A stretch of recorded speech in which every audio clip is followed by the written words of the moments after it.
The leader complimented Kit on his leadership qualities and sent him on his way to catch up with the others. Kit didn't have a close friend in the other group. He had no intention of joining them. What he wanted was to be on his own, and with both leaders thinking he was with the other, he got his wish. Once certain that he couldn't be seen by either group, he pulled off his pack, found some shade, and got off his feet. He wasn't thrilled about having to spend 2 days in the desert alone, but knew he was far better off on his own than trudging along with a bunch of clueless rookies. His plan was to lay low, conserve his energy and his water, then march back into camp and announce that he'd gotten lost but managed to survive with no help. Who knows? Maybe he'd even be declared the winner of the dumb contest. Kit put up his feet and relaxed, comfortable for the first time in hours, and confident that his adventure in the desert was going to be far less torturous than if he had followed the rules. Digging through his pack, he saw that the scouts had equipped him with a few essential survival tools: a long length of light rope, a thin reflective blanket, a simple first aid kit, flint and steel to spark a fire, a small hunting knife, and an item that was only to be used in a dire emergency: a communication device. If he were truly in trouble, he could use it to call for help. The leaders may have wanted to push the scouts to the limit and test their abilities, but they also wanted everyone back alive. Kit had no intention of using the device. He was going to make it on his own, whether or not he would be rewarded with an official badge or a special meal.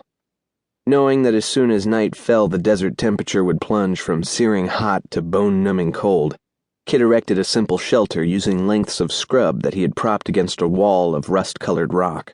He gathered kindling and found enough dry wood to use as fuel. With a few quick flicks of metal on stone, he sparked up the tinder, and in minutes he had a crackling fire that would keep him warm during the long desert night. Sunset came quickly. It was stunning, complete with long streaks of orange and lavender clouds that hung above the distant mountains. When the sun dropped from sight, the temperature dropped with it. But Kit felt warm and secure with his fire and shelter. He planned to get up early and search for food and water in the cool morning hours, though he wasn't stressed about it. He knew that if he came up empty, he'd still be okay. He'd been hungry before. Gutting it out for 2 days wouldn't be a problem. Kit stretched out in the shelter with his head resting on his pack, and only his thoughts to keep him company. With his mind completely clear, his thoughts turned once again to a difficult decision he had been weighing for months. He wanted to quit the scouts. His parents had forced him to join, saying it was every guy's duty to serve. Kit had signed up to make his folks happy, but never bought into the scout culture. He loved being outdoors and had made several good friends, but he didn't see any purpose to the regimentation and military-like training. It wasn't his style. Quitting would upset his parents for sure, and the leaders would do their best to convince him to stay, but he wasn't sure if he could stick it out until his mission was complete. His mission. It was the only reason he had stuck it out with the scouts as long as he had. Kit lay back and looked up to the night sky. Being in the desert, away from the glow of civilization, he saw more stars than he ever remembered seeing before. An endless canopy of lights spread from horizon to horizon. It was so incredibly clear that Kit felt as if he could gaze through them to the other side of the universe.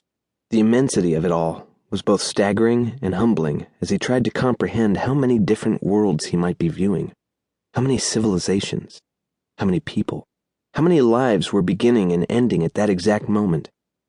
He wondered which of the twinkling spots held life and which were nothing more than gaseous burning masses, and how many people were out there staring back at him, wondering the exact same thing. The idea that he might be gazing at multiple living worlds was a staggering concept that was hard to imagine, since he couldn't see any actual signs of life. Or could he? A single shimmering star moved across the sky. At first he thought his eyes were playing tricks, and it was the residual impression left by another bright star. He blinked, but it was still there, moving steadily and quickly.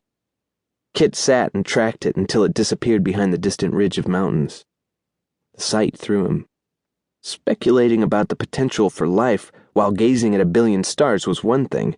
Seeing an actual sign of intelligent life speeding by was far more dramatic. What could it have been?